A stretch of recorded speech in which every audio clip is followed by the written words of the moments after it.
Ona görə də sənət var idi, ona görə dinlənmə qabiliyyəti var idi. Amma indi heç nə danışır bu. Bir də maarifləndirici bir verilişə baxın, kim baxır? Siz nə fərq hiss edirsiniz həmin o 2000-ci illərdəki dinləyicilərlə indiki dinləyicilərin arasındakı olan dünya görüşü, təfəkkürləri və s. Heç kəs baxmır, heç kimə maraqlı deyil. Maraqlıdır, bilirsiniz nədən? Yoldan keçəni tuturam və o da başlayır öz ailə problemlərindən danışır. Hansısa bir məşhurluq, hansısa bir yerə gəlib çatmaq üçün sizcə səs və keyfiyyət yox, daha bir görüntü, şou və bayağılıq, vulqarlıq eləməyə ehtiyac var? Yüksəklərə çatmaq üçün və orada hər zaman özünü qoruyub saxlamaq üçün çox vaxt qurbanlar, o deyirlər, gözəllik qurbanlıq tələb edir, deyirlər, qurbanlıq tələb olunur. Toyda buna qulaq asırlarsa, bunu oynayırlarsa, evdə də bunu sevirlər. Ola bilər ki, fikir orada formalaşır. O toyda, şadlıq sarayının bir zalında formalaşır, çıxır. Bir müğənni gəldi və gələn qonaq oynamadısa, deməli o zəif müğənnidir.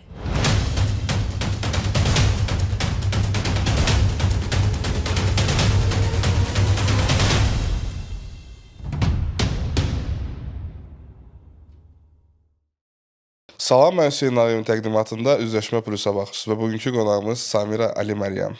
Salam, xoş gəlmisiniz. Təşəkkür.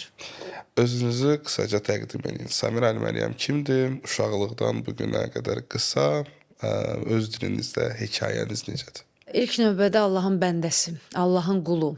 Sonra isə insanların o bir-birinə ad vermək məsələsi. Yəni 77-ci ildə anadan olmuşam. Adım Samirə.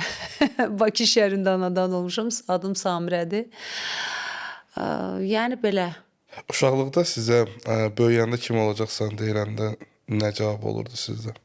Ya, uşaqlıqdan bir arzum var idi, o da səhnədə müğənni olmaq.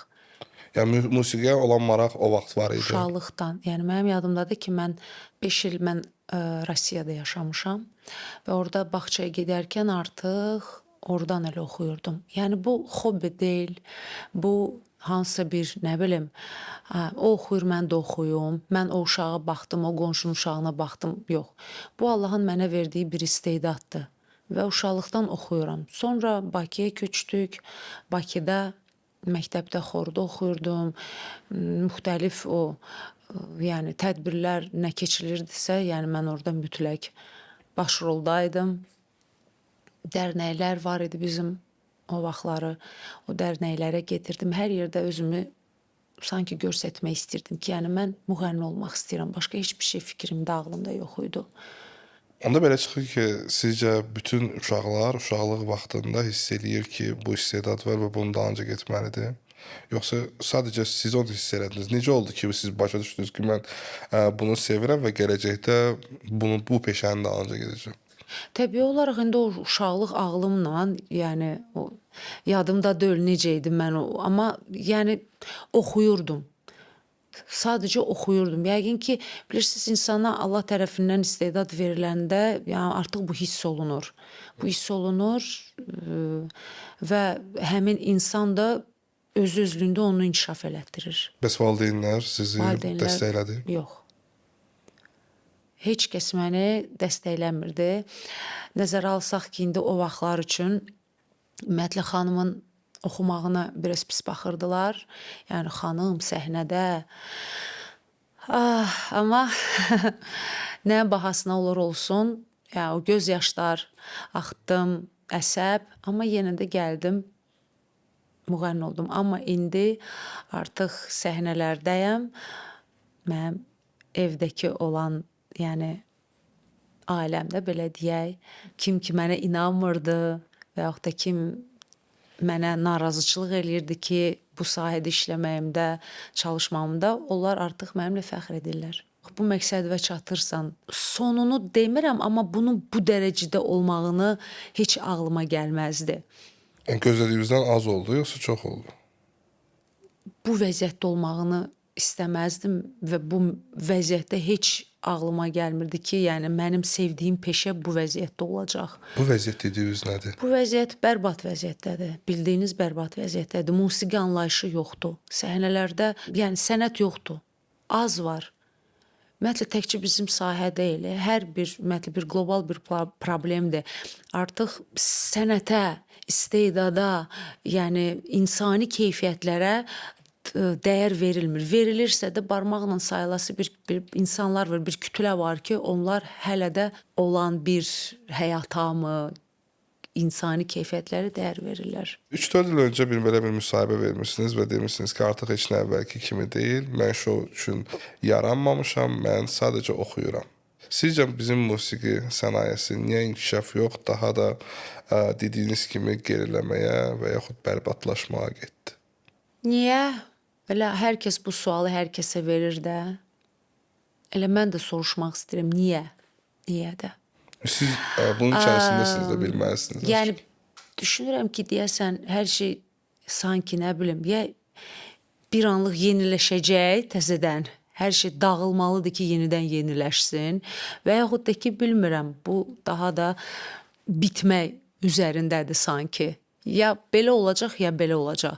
Mən uşaqlıqdan sadəcə fikirləşirdim ki, yəni bir arzum vardı ki, mən oxuyum. Mənim fikrimdə nə pul, yəni düşünürdüm. İnanırsınız, şöhrət də belə düşünmürdüm. Mən sadəcə oxumaq istəyirdim. Vəssalam. Amma indi inanırsınız ki, indi bu səhnədə oxuyarkən sənət dediyiniz bir anlayış bitib də. Yəni sənətə dəyər verilmir və mən bilmirəm bu niyə belədir. Səhnələrdə indi ələxüsus bax bu xarici səhnələrə biz diqqət yetirsək, müğənnilərə sanki onlar bir nə bilim bir ritual bir keçirilir onların səhnəsində. Bu da məni həm sarsıdır, həm ruhdan düşürəm və elə bir əsl illər öncə necə inkişaf edirdimsə, yəni bu sənətimdə sanki indi stoplaşma gedib. Bəzən bir də görsən nəyisə fikirləşirəm, deyirəm ki, bunu bir də bu mahnını belə yaradacağam, bu mahnını belə edəcəm. Amma sanki elə bir ki, nəsə gəlir sənin qarşıva alır və Motivasiya yox olur. Motivasiya deyilən bir şey yoxdur. Çox belə qəribə bir zamana gəldim mi, çıxdıq. Yaş deməzdim. Yəni hər yaşında sən yəni gözəlsən, hər yaşında sən hər şey bir inkişaf edə bilərsən, yarada bilərsən, yetər ki, sənin motivasiya olsun. Motivasiya yoxdur. Hər şey sənin üstünə sanki çox pis gəldi. Sənətinizdə 5 illik fasilə verməyinizin səbəbi də bu idi ki, motivasiyanız yox idi. Yəni bildiyim qədərilə 2016-dan 2021-ə qədər fəaliyyətiniz olmayıb. Həm motivasiya olmadığı üçün, həm də biraz bu haqda əslində danışmağı sevmirəm, amma həm də şəxsi problemlərim oldu. Özümə çox qapanmışdım. Şəxsi problemim çox məni sarsıtdığı üçün ümumiyyətlə hər bir şeydən sanki bezmişdim. Və yenidən elə bil ki, sonra bir neçə il keçəndən sonra mən heç bilmirəm 5 il, 6 il, 7 il yəni artıq özümə başladım motivasiya verməyə ki, yəni fikir verdim ki, bu siz dediyiniz bəlkə də o 5 il, 6 il ərzində, o illərdə, o boşluqda mən gördüm ki, məni heç kəs xilas etmir. Davam etdikcə daha da dərinə Mən girir. dərinə getdikcə mən batıram. Okey, tamam, ətrafımda belə də demək olmaz. İndi ətrafımda bəzi insanlar var idi ki, sadəcə indi bir kəlmə ilə gəlib mənə belə mənəvi dəstəkləyirdilər ki, belə olmaz. Sən oxumalısan, sən yenə yaşamalısan.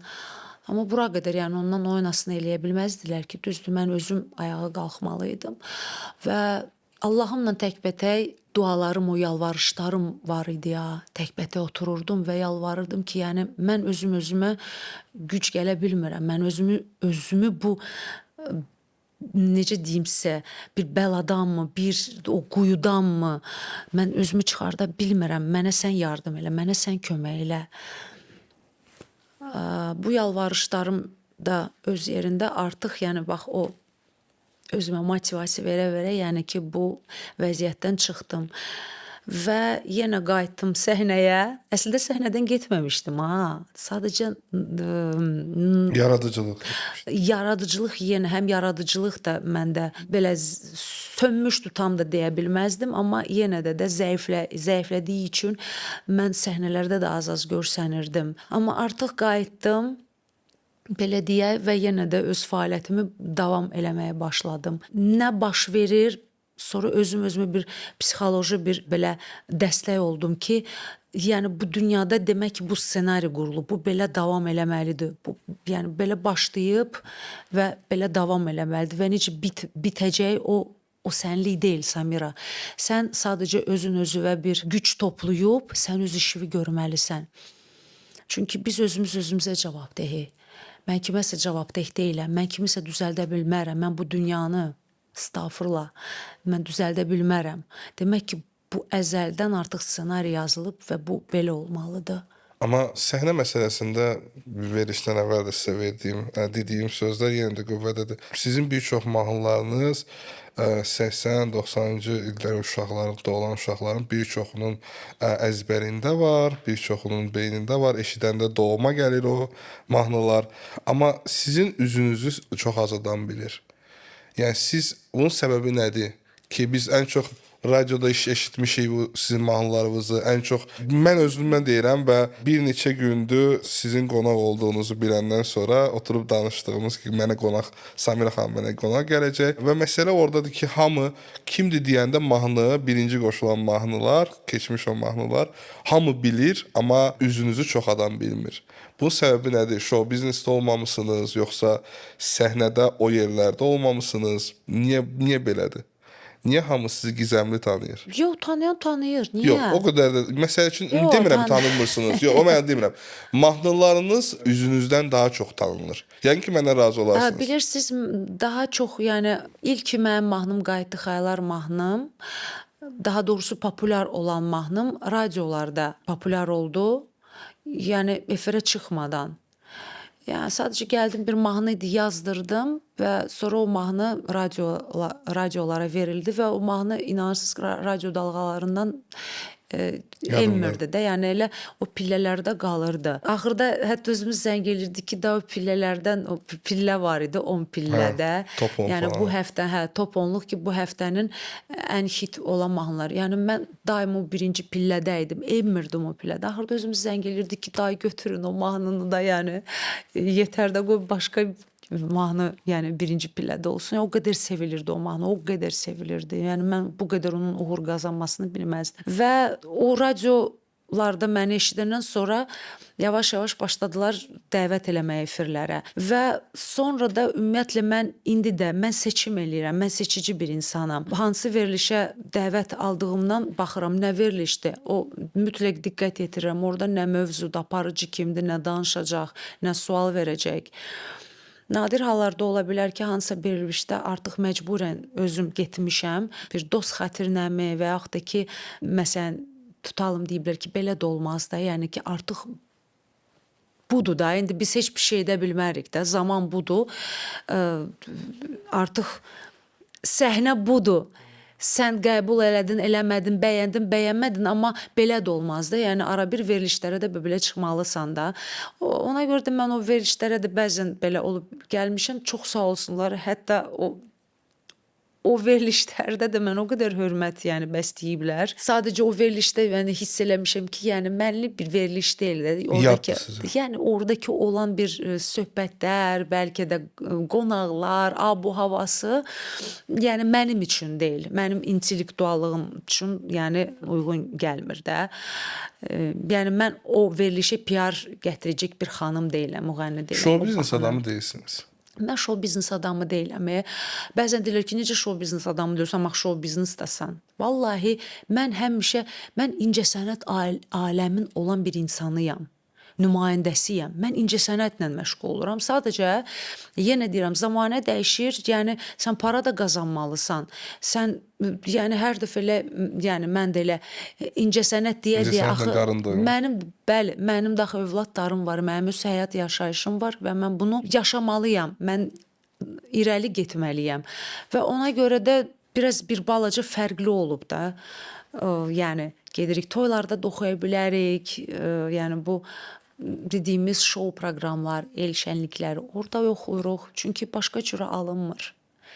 Yəni sənət deyə biz yəni biz yaşaya bilmərik. Mən demirəm biz yaşaya bilmərik. Çünki nədəsə əlavələr olmalıdır. Yetər ki, siz getdiyiniz yerdə fərqi yoxdur. İstir toyda, istir bax bu dediyimiz restoranlarda, yəni şou proqramlar biz ona deyirik, gündəlik olan biz bir proqramımız. Yetər ki, siz orada da sənət göstərəsiniz.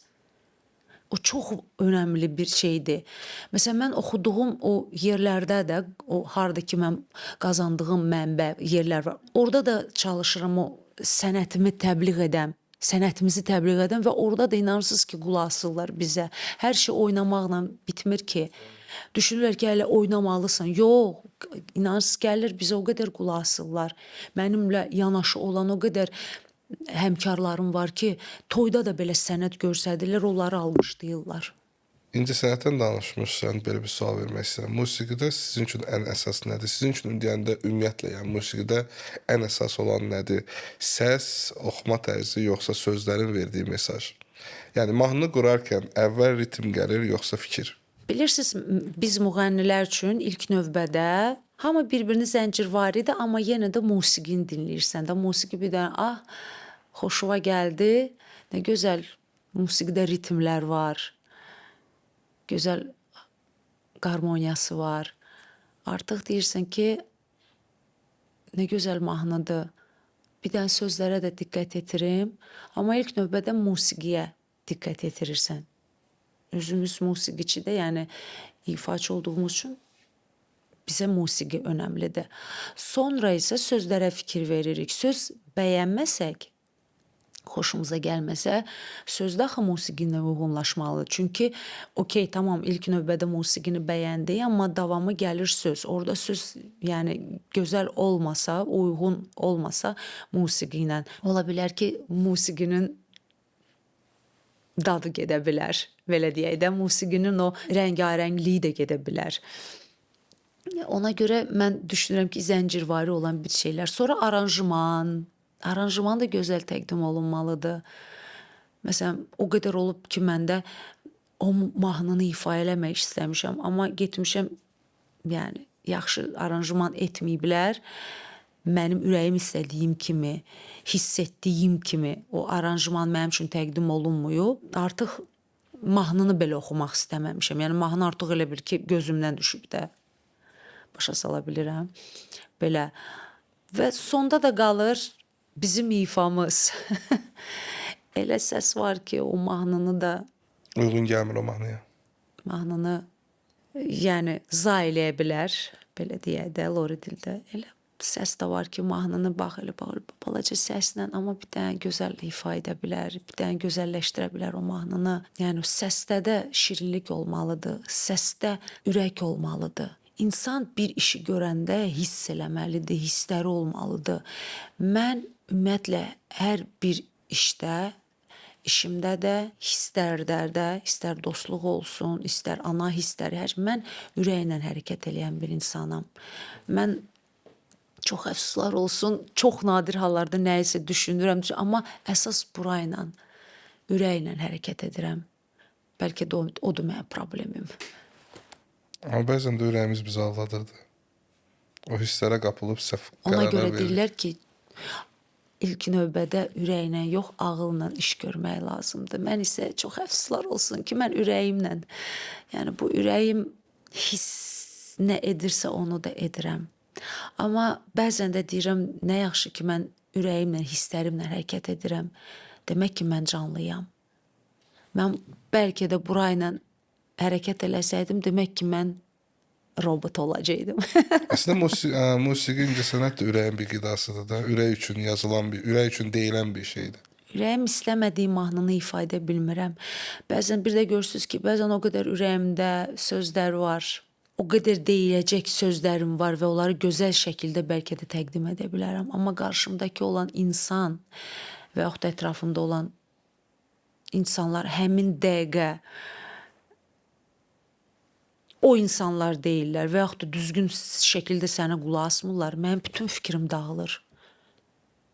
bütün fikrim dağılır və ürəyimin istədiklərimi söyləyə bilmirəm. Amma bəlkə verdiyim sualın davamını əslində vermək istəyərəm. Əslində həm fikrimi bildirmək istəyərəm, həm belə.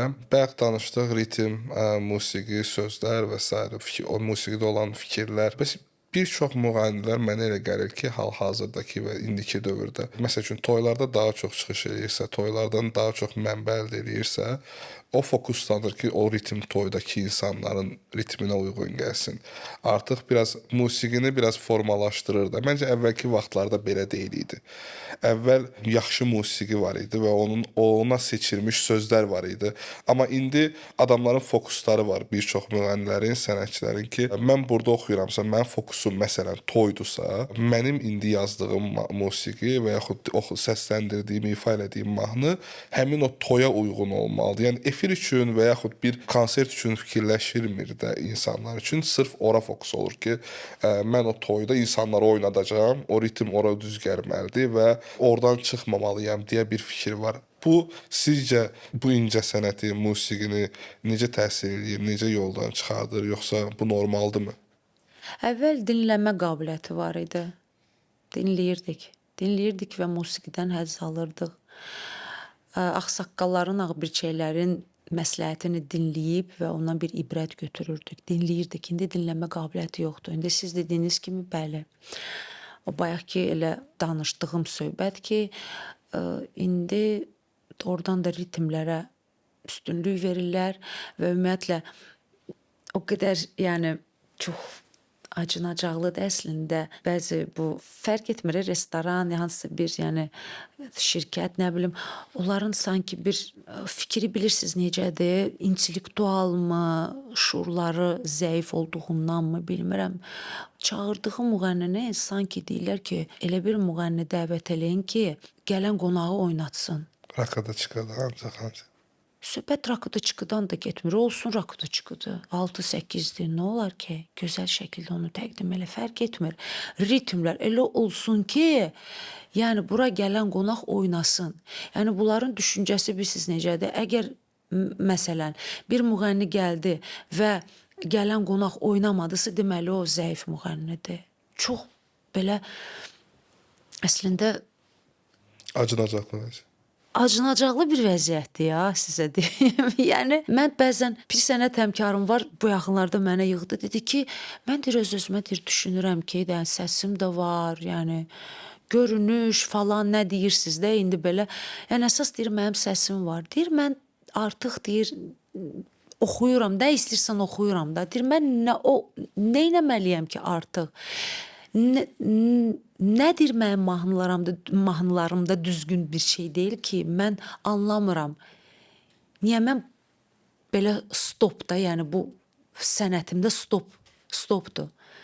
Yəni bəzən düşünürsən ki, bizim biz əvvəllər hər bir mahnımız hit idi da, o bizim o kütlə olan o vaxtlar üçün. İndi isə mahnı yazırsan, sən bilmirsən artıq nə ritmlərdə yazarsan, nə cür mahnı yazarsan ki, bu mahnı bir sevilsin. Elə ondan belə çıxır ki, belə bir sual verim də sizə, hansı ki rəfiqəviz sizə yığdı, bunları dedi. Sənətdə məncə hansısa bir limit bu dəqiqəki dövrdə var və hansısa bir məşhurluq, hansısa bir yerə gəlib çatmaq üçün sizcə səs və keyfiyyət yox, daha bir görüntü, şou və bayağılıq, vulqarlıq eləməyə ehtiyac var.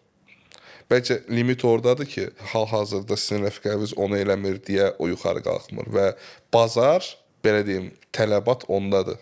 Tələbat onda da olsa, bəs mənim ağlım hardadır? Ağıl deyilən bir şey var da, Allah onu bizə verib o şuuru da, yəni. Və məncə siz özünüz də bu axına qoşulmadınız. Yox, mən bu axına Allah ağlımızı başımızdan almasın. Mənim üçün ilk növbədə sənət və salam. Sənətdir.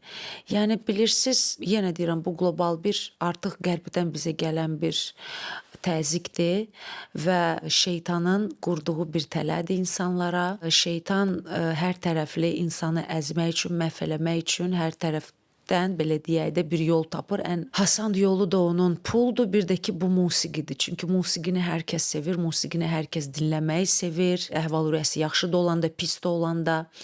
Və ona görə də bax bu yolla şeytan insanı azdırır və yalançı bir gözəlliyi görsədir, yalançı bir ifrat, süni, bilmirəm necə deyim də, yəni eybəcər bir gözəlliyi bizə görsədir və biz insanlar da buna aldanırıq və düşünürük ki, bəzən elə insanlar var ki, artıq mən dəbdə deyiləm və yaxud da ki, artıq yavaş-yavaş unuduluram, qoy mən nəsə edim ki, insanların yaddaşında qalım və yaxud da ki, zamana uyğun, yəni mən nə bilim trenddə olum.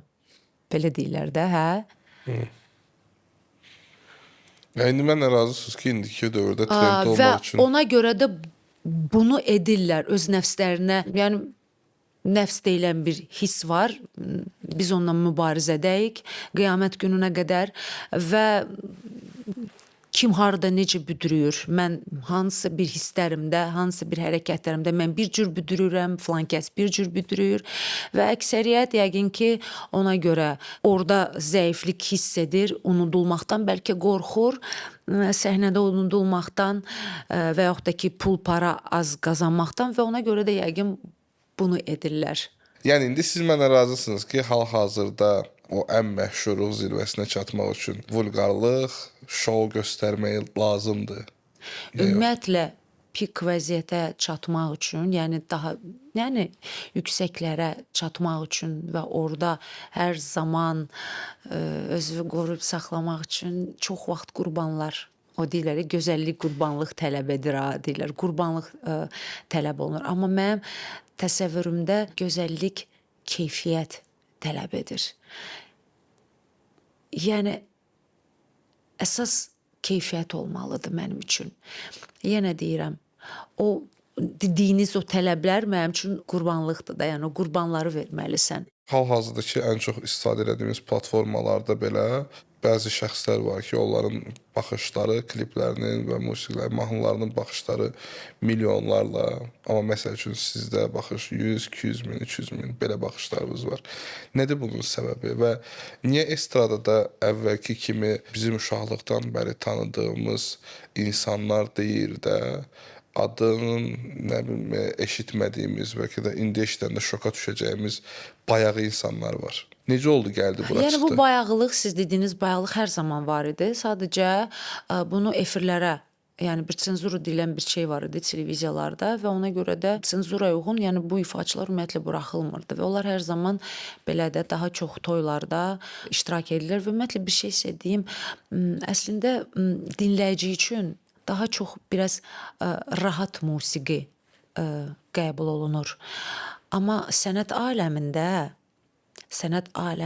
biraz qəlizli olmalıdır. Yəni biz musiqilər üçün qəliz musiqi olanda bizə daha çox xoş olur. İlaxüsusdakı musiqiçilər üçün də, yəni ay nə bilim qarmoniyalar bir fərqli səslənir, ay notlar belə, ay belə.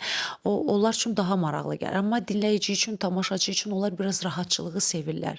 Onlar daha çox gəlsinlər, gəldim elə rəqs elədim. Ona görə də daha çox dinləmirlər. Ritmi sevirlər. Ritmi daha çox sevirlər, ondan da. Amma indi hər şey dəyişdiyi üçün, zamanə dəyişdiyi üçün, yəni bu daha çox sosial şəbəkələr inkişaf elədiyi dövrdə hər kəs ona görə, yəni özünü reklam edə bilir. Adi insan da elə evdə oturan bir insandır. Yəni ailəli bir insandır. Gəlib nəsə bişirir, düşürür, artıq bütün ölkə onu tanıyır və artıq onu verilişə də dəvət eləyirlər. Və yaxud da hansısa bir qeyri-adi nəsə bir hərəkət elədi, sosial şəbəkədə məşhur oldu və onu efirə çağırırlar. Vəssalam. Daha indi bu aktualdır. Zaman keçir, hər zamanın bir tələbləri var. Toylardan danışmışdıq. Siz hal-hazırda toylara çıxış edirsiniz və bayaqdan danışdığımız mövzular, o ritm və s. bəlkə də toy mədəniyyəti sənətin inkişafını qabağını alır. Toylarda insanlar bunu qulaq asırlar və bunu sevirlər deyə düşünürlər ki, elə TV qarşısında oturan insanlar da eyni düşüncədədir. Toyda buna qulaq asırlarsa, bunu oynayırlarsa, evdə də bunu sevirlər. ola bilər ki, elə fikir orada formalaşır. O toyda, şadlıq sarayının bir zalında formalaşır, çıxır. Əlbəttə ki, çox istərdim ki, efirdə elə efir mahnıları, yəni televiziyaya uyğun mahnılar səslənsin, toyda da toy mahnıları. Yəni toyla televiziya qarışmamalıdır. Hal-hazırda indi qarışıb da. Toyu Amma indi TV-yə gətirmiş. qarışıb, əfsuslar olsun və yəni bunu siz, mən bunun o axını, yəni qarşısını ala bilmərik. Budur, vəssalam. Bu tələblər budur. Qəbul eləyirsən, elə. Eləmirsən, kənara çəkilirsən və ağlayırsan ancaq. Ay, mən belə sənət, ay, heç kəs artıq buna baxmır. Yəni heç kəs bunu dinləmir artıq, qəbul etmir. Ola bilsin, yəni də bir-iki nəfər sənə qulaq asar, deyər ki, hə, düz deyirsiniz, amma neyniyək ki, həyat davam edir, biz bunu etməliyik. Toyda əlbəttə ki, toy mahnıları, orada oynayırlar hamısı. Orada səndən performans gözləyirlər, oradan səndən şou gözləyirlər, orada gözləyirlər ki, sən gözəl geyinib gələsən. Vəssalam. O toyun içində, hə, nə bilim, hansı bir 20 nəfər, 30 nəfər qulaq asar, deyər ki, ay nə gözəl oxudu. Sonda məsələn toy bitəndən sonra gəldir ki, hə, falan toyda olmuşuq, hə, Samirə xanım oxumuşdu orada. Elə xoşumuza gəldi, toy qəşəng yapardı, gözəl də oxudu. Yəni onlar da deyilir, qəşəng oxudu və yaxud gözəl, nə bilim, repertuarı yox idi, nə bilim, dəvət eləmişdilər, amma o qədər də sevmədiyi məsələn də deyə bilərlər müğənni haqqında. Amma ümumi toya gələnlər, onlar gəlirlər ki, rəqs eləsinlər, oynasınlar, toy gözəl keçsin. Yəni bu da normal bir şeydir. Bəs yaxşı, dinləyicilərin keyfiyyəti 2000-ci illər və indiki hal-hazırdakı dinləyicilərin keyfiyyəti, dünya görüşü, savadı, bunlar da axı təsir edir. Çünki tələbatı yaradan biz dinləyicilərik də, düzdür. Siz nə fərq hiss edirsiniz həmin o 2000-ci illərdəki dinləyicilərlə indiki dinləyicilərin arasındakı olan dünya görüşü, təfəkkürləri və s. Əlbəttə, yəni fərq çoxdur, hər şey dəyişildi. Yenə deyirəm, əvvəl bu 2000-ci illərdə yenə sənət var idi, dinləmə var idi, musiqi var idi. İndi çox hər şey abartıcı vəziyyətdədir və bu da bilirsiniz, kiminsə boynuna atmaq ki, ay sən günahkar, dinləyici də günahkar, mənəm günahkar, o da günahkar. Bu bir sistemdir. Vəssalam. Sistemdir, indi bu axını gəlir, indi bu dövrə gəldi ki, hə, bax, indiki zamanədə, məsələn, bax, bu belə musiqi olmalıdır. Ya oyunda olasın, ya oyundan çıxarsın. Ya o həmin oyundasan, bu musiqini qəbul edirsən. Təbii olaraq qəbul eləmirəm, amma yenə də zamana uyğun. Məsələn, ola bilsin ki, hansı o siz dediyiniz bayağı musiqini mən elə bir tərzdə oxuya bilərəm ki, heç orada bayağılıq da qalmaz. Əsas onu təqdim etmək. Yəni baxın, 2000-ci ildə o qədər evlər yox idi axı. İndi hər addım başı evlər. İnternetə giriş, istədiyim an, istədiyi vaxt Yəni mənim uşağım məndən yaxşı interneti də bilir, telefonu da bilir, harda necə, nətər, robotlardır da hamısı da, başa düşürsüz. Ona görə indi bu da musiqidə də həmçinin elədir. Məsələn, dünya şöhrətli müğənnilər, ifaçılar var. Elə Beyoncé götürək. Səsi də, görünüşü də, yəni maksimal yüksək dərəcədədir də. Yəni ondan oynası, yəni yoxdur. Amma onun keçmiş o 10 il, 15 il bundan əvvəlki olan konsertlərinə baxıram, sənətdir də, konkret olaraq sənət. İndi də sənət o səsi, yəni var, amma əməlli başda indi şou göstərir. Yəni və siz demişkən o abardıcı kostyumlarda yəni çıxır, sənətini görsə də amma yenə də görürsüz, nəsə o da dəyişiklik edir. Gördük ki, artıq tələbata uyğun hərəkət edir. Hə, artıq yəni ki, nə qədər də mən sənət desəm, o boyda dünya şöhrəti Beyoncé, amma nəsə artıq yəni mən bu əlavələri də etməliyəm. Belə, məsələn, Adel, dünya şöhrəti müğənni. O deyir, mən şou göstərən bir xanım deyiləm, şou göstərən bir müğənni deyiləm. Mən ancaq səsdir mənim üçün. Ona görə Adel Adeldir, klassikadır. Adel haqqında artıq yəni ki, yüksək səviyyəli bir müğənnidir. Yəni bax, onun haqqında bu cürə deyə bilərsən. Məşhur Titanic filmi də var. Orada musiqiçilər Batanda da çalın. Batanda deyir ki, onsuz da deyir, bizi dinləyən yoxdur da. Gəmi də batır, yəni Titanic də batır, gəlin biz də özümüzü xilas eləyək. O deyir ki, davam eləyin də. Panikanı o deyir, eləmək üçün, onlar musiqini ifa edirdilər. Deyir ki, davam eləyin, onsuz da deyir, bizi aşağıda da deyir, qulaq asmırdılar. Yəni təsəvvürün boyda məşhur Titanic filmində neçənci ildə olub və neçənci ildə çəkilib məsələn də o hadisə olub. Yəni o vaxt üçün onsuz bizi dinləyən yoxdur, hərə öz hayındadır. Yəni bu sənət o qədər nəyə görə deyirlər incə sənət. Bu incə sənəti anlamaq üçün, başa düşmək üçün, onu yaşamaq üçün sən özün ruhən, yəni özün o rusların bir sözü var, tvorческий, sənət adamı olmalısan. Sənin anlayışın, ruhən, yəni çox belə, yəni Allahı sevən bir insan olmalısan, belə dərin bir insan olmalısan məncə. Yəni bütün bunların hamısı deyirsiniz tək bizdə yox, bütün dünyada dəyişir də, bütün dünyada gedir bu məsələlər. Artıq bu sistem artıq təkcə bizim ölkədə hər bir yerdədir. Hər şey dəyişdi. Niyə? Yəni belə bir musiqiyə təsir edən və bunlara təsir edən amillər var idi axı ki, mən məsəl üçün düşünürəm ki, yenə də o prodüserlər, hansılar ki, bunu irəli aparırdı, bunun üzərində işləyirdi. O vaxtki təşkilatçılıqlar, müsabiqələr, hansı ki, demək olar indiki müsabiqə yoxdur. Yəni bizim İndi özümüzdə müsabiqə bizim yoxdur. özümüzdə də baxın. Bir indi çünki indi artıq müsabiqələr lazım deyil. İndi yenə deyirəm bu sosial şəbəkələr var. Instagram, TikTok, elə onlar elə müsabiqədirlər də, canlı müsabiqə. istəyir əlinə Kim mikrofon istəyir oxudu vəssalam, çağırdılar efirə, əziyyət çəkmir vəssalam. Yəni artıq məşhur olur, səs oldu, olmadı. İndi keyfiyyətsizlik dəbdədir. Keyfiyyətsizlik göstərginən maraq oyadırsan və artıq sən fenomen olursan. Məsələn, bayaqları siz dediniz ki, niyə belə acınacaqlı vəziyyətdir? Sanki insanlar maariflənməyi istəmirlər. Mən demirəm hamısı alim olmalıdır, hamısı ağıllı olmalıdır. Mən alim deyiləm. Mən fitrə istedad wunderkind deyiləm. Amma ən azından parça-parça nəyisə götürüb mən maariflənirəm. Mən nəyisə oxuyuram. Mənə nəsə maraqlı gəlir. Yəni mənə boş-boş dedikodular maraq gətirə bilməz. Mənə fəlsəfi dünya söhbətləri daha maraqlıdır. Mənə daha maraqlıdır ki, mən evdə oturanda mən görürəm sənət artıq ölüb, mən inanın ki, efirlərdə bilirsiniz nəyə baxıram. Təbiət haqqında verilişləri artıq xoşlayıram baxmağı. Mən meditasiya ilə bağlı öyrənəcək nəyimiz olacaq. Yəni keçmişə qayıdıb, keçmişdəki olan filmlərə baxıram, mahnılara baxıram, dinləyirəm mahnıları, retro mahnıları dinləyirəm. Bir dənə Rübabə Muradovanın ifa etdiyi mahnılar, yəni gör nə qədər ürəyinə sözbəsöz oxuyurdu. Bizim nəinki Rübabə Muradova da, yəni bizim keçmişdə olan müğənnilərimiz, korifeylərimiz, sənətkarlarımız, onlar can qoyublar. Sənət, bax sənət odur. Hər sözdə bir dənə o xırdalıqlar, yəni nə deyərsiz deyər. Ona görə də sənət var idi, ona görə dinlənmə qabiliyyəti var idi. Amma indi heç nə danışır bu. Bir dənə maarifləndirici bir verilişə baxın, kim baxır? Onun bir dənə o baxış sayına bir baxın.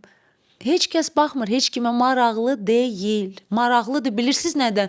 Yoldan keçəni tuturam və o da başlayır öz ailə problemlərindən danışır. Və yaxud da ki, üzr istəyirəm, bir insanı tuturam, məsələn, elə belə də, hobbisi var, oxuyur, elə belə. Gəldim verilişə, oxuyur, hamı da oturub gülür. Siz niyə onu, özümə oturub baxıram, belə deyirəm ki, bax onu da çağırmısınız. Onu da güldürürsüz və o insana da ən azından hörmətsiz yanaşırsınız da. Okey, o insan gəldi o. Məşhurluğu, valla neynirəm o məşhurluğu. Onun məşhurluğunu artırır və cəmiyyətə onunla təsir eləyir.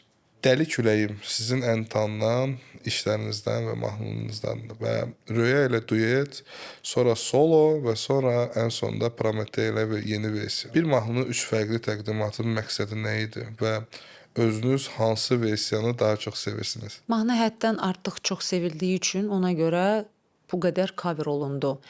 İlk Röya ilə birgə bizim əlbəttə ki duetimiz idi, elə də planlaşdırılmışdı ki biz onunla duet oxuyaq. Sonra digər ifaçılarla, yəni gənc ifaçılarla olundu. Sonra isə sonda Pərvizlə, Prometey dediyiniz Pərvizlə cover olundu.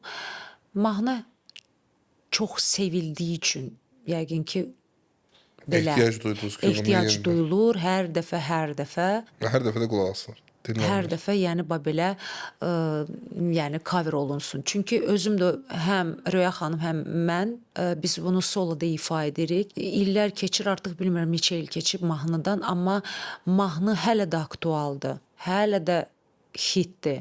Yəni insanlar, dinləyicilər bu mahnıdan bezmirlər. Sevə-sevə dinləyirlər. Hər dəfə sanki elə bil ki yeni hit olub da bu mahnı. Belə dinləyirlər onu.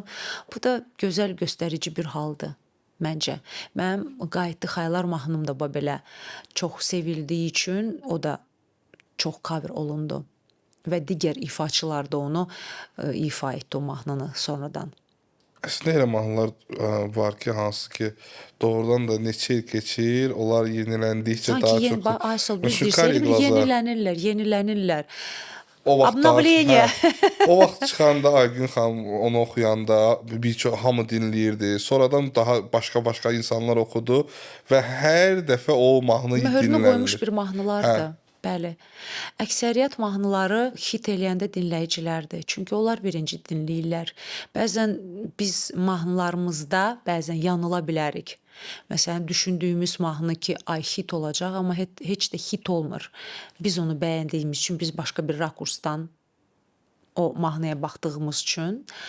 Amma dinləyicilər başqa bir rakursdan baxırlar və əksəriyyət mahnılarımızı da hit eləyən dinləyicilərdir.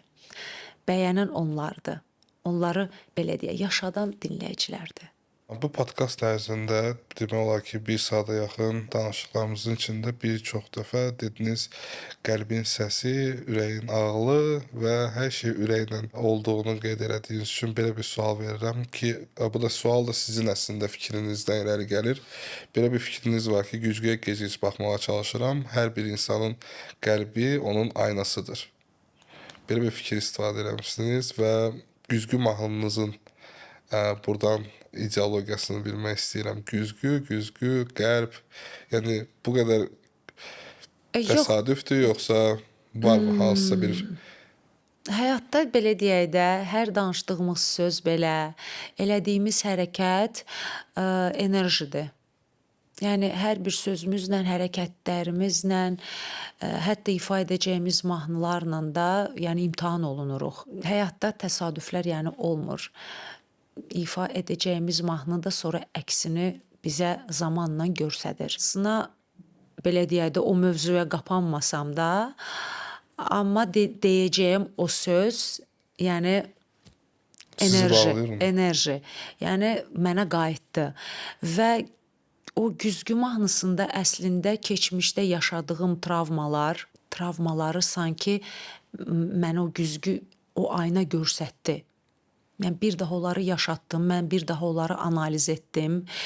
Çünki insan güzgüyə baxdıqca hər şeyin axı düzünü görür, özünü olduğu kimi görür. Yəni sən o güzgü ilə təkbətəyə qalırsan, özünü özləşirsən. Və özünü dərk edirsən əslində, dərk edirsən. Mən kiməm? Niyə belə oldu? Niyə belə oldu? Siz dediyiniz kimi. Yəni ola bilsin ki, bax elə o mahnıda da, yəni o sözlər onu mənə əks etdirdi, göstərdi.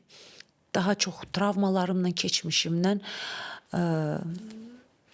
məni belə deyək də o güzgü və güzgü ilə bağlı dediyim sözlər belə sintez olundu, belə deyək də. Yəni sintez olundu və mən imtahan olundum ondan. Özünüzə çağırdınız, belə çıxır. Hə, cəlb etdim də enerjini. Amma keçib getdi. Güzgü əsl, yəni o güzgünü sadəcə belə sildim və həyata artıq başqa yox, amma yeni bir nəfəslə, yeni bir gözlə daha doğrusu seyr etdim artıq, başladım baxmağa. Son olaraq yeni layihələr, hansı mövzulara işıq tutmaq istəyirsiniz? Kimlərsə duetlər və yaxud sənətinizdə hansısa bir planlarınız varmı? Bu yeni gözlə, yeni baxışınızla? Əslində plan haqqında düşünməyən bir insanam. Çünki deyir Allahı güldürmək istəyirsənsə, belə məcazi məndə deyirlər də, Lori diləm. Plan qur. Hə, yəni plan qurginəm. Mən kiməm ki, mən plan qurum. Həyatımda hər şey birdən gəldi. Düşünmədiyim bir hadisələrlə yəni rastlaşdım. Həyatımın elə bir dövrünü, o illərini belə yaşadım ki, məsələn, heç düşünmürdüm konsert haqqında, solo konsert haqqında. Amma bir də gördüm konsert öz axarı ilə gəldi.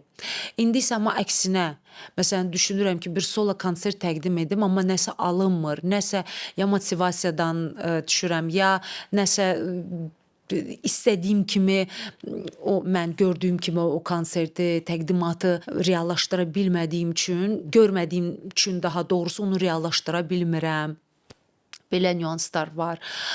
Ona görə sadəcə hər şeyi öz axarına buraxıram. Mən yalnız çalışıram. Amma day nə qarşıma çıxacaqsa, necə, nətər olacaqsa onu ancaq Allah bilir. O ssenarini Allah yaradır bizim üçün. O ssenarini Allah bizim üçün qurur. Mən sadəcə dualarımı edirəm. Dualarımı edirəm ki, mən bunu istəyərdim. Amma burada bir xeyir varsa qoy olsun. Xeyir yoxdursa elə oradaca da qalsın. Yəni bu qədər. Çox istəyərdim gözəl insanlarla, gözəl savadlı musiqiçilərlə yeni layihələrim olsun, niyə də olmasın. Dünya şöhrətli musiqiçilərlə kim istəməz ki, ifaçılarla bir duet ifa etsin. Var ağlınızda elə bir insanlar ki, onlarla yəni bir fit etmək istəyərdiniz, duet olmasını istəyərdiniz. Azərbaycanda çox uzağa getmək. Azərbaycanda niyə? Əlbəttə ki, istəyərdim. Kim məsələn?